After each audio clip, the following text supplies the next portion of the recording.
Have you ever cried during a song for no reason you could explain? Or walked into a room and instantly felt heavy, like someone else's sadness had quietly become yours? If that has ever happened to you, I need you to stay right here, because what you are about to hear will finally make sense of something you have spent your whole life trying to explain to people who simply do not feel the world the way you do. There is a moment almost everyone like you remembers. You are watching a movie, and a stranger on screen starts to cry, and before you even realize it, your own eyes are wet. Or you are standing next to someone who is anxious, and within minutes, your own chest tightens, your own breathing shifts, even though nothing in your day has changed. You have probably been told you are too sensitive. You have probably apologized for feeling things so intensely, as if feeling deeply were some kind of malfunction.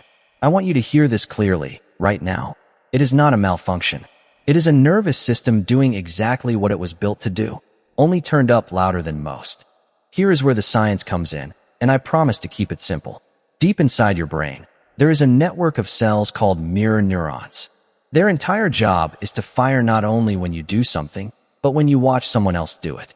When you see someone reach for a cup, a small part of your brain rehearses reaching for that cup, too.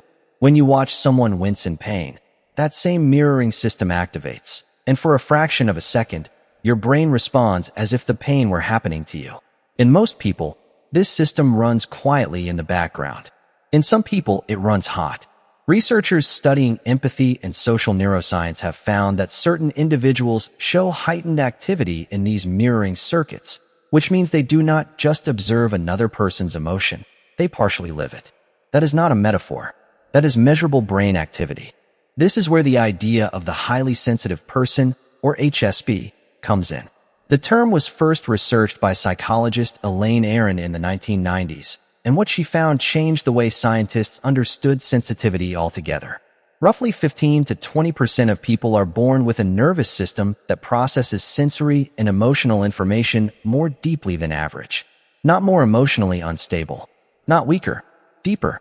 Their brains take in more detail from every room they walk into, every conversation they have, every piece of music they hear, and that depth of processing means their emotional reactions arrive faster and hit harder. If this sounds like you are not broken. You are wired for depth in a world that mostly rewards speed. Think about what that actually feels like day to day. You walk into a party, and within seconds, you can sense the one person who is uncomfortable, even if they are smiling. You listen to a song, and it does not just play in the background. It moves through you, sometimes bringing tears you cannot fully explain. You spend time with someone who is anxious or upset, and hours later, you notice your own mood has shifted to match theirs, even though you cannot point to a single reason why. This is called emotional contagion, a well-documented psychological phenomenon where feelings genuinely transfer from one nervous system to another, especially between people who are highly attuned to nonverbal cues. You are not imagining it. You are catching what other people are carrying, often without them ever saying a word. For most of your life, this has probably felt like a burden more than a gift. You have likely been the friend everyone calls when they are falling apart, because somehow, you always know what to say, and you always feel what they feel before they even finish the sentence. But nobody ever asks how you carry all of that afterward. Nobody asks where you put the sadness that was never yours to begin with. This is the quiet cost of having a hyperactive mirror system. You absorb the room, and then you go home, and have to figure out, alone, which feelings actually belong to you. Here is the part one really want you to sit with. This sensitivity is not a weakness that needs fixing. Psychologists studying high sensitivity have consistently found that HSPs are not simply more emotional, they are more perceptive across the board. They notice subtleties others miss entirely. Small shifts in tone, tiny changes in body language, the gap between what someone says and what they actually mean. That perceptiveness is exactly why HSPs so often become the people others trust with their deepest struggles. Your sensitivity is not just about feeling more.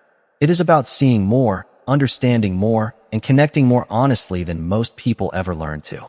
But there is a real difference between empathy and emotional fusion, and learning that difference changes everything.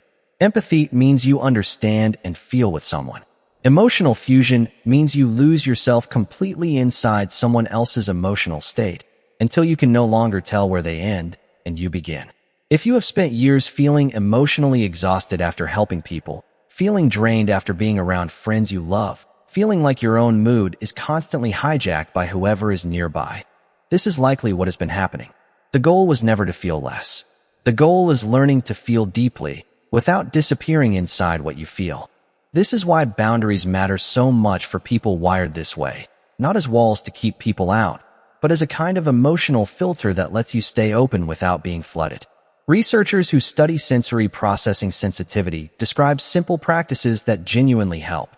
Things like a few minutes of quiet after intense social contact, consciously naming whether a feeling is yours or borrowed, and protecting time alone the same way you would protect any other essential need. This is not selfishness. This is regulation. A nervous system that takes in this much has to have somewhere to release it. There is also something beautiful hiding inside all of this that rarely gets said out loud. The same wiring that makes you cry at a stranger's song, that makes you feel a friend's pain like your own, is the exact same wiring that makes you a safe place for other people.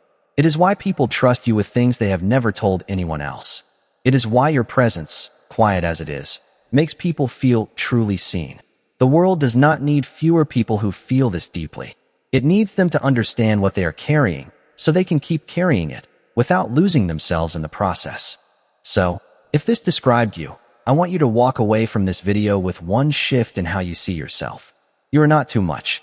You are not too sensitive. You are a person whose nervous system was built to notice what others walk past entirely, to feel what others only observe from a distance. That is not a flaw to manage. That is a depth to understand. And once you understand it, you stop apologizing for it and start learning how to live inside it. Well, if this felt like it was describing you, there is another pattern connected to this one that almost nobody talks about. The specific way highly sensitive minds process conflict differently than everyone else, and why walking away from an argument can leave them replaying it for days. That is exactly what we are unpacking next, so stay with me for the next one.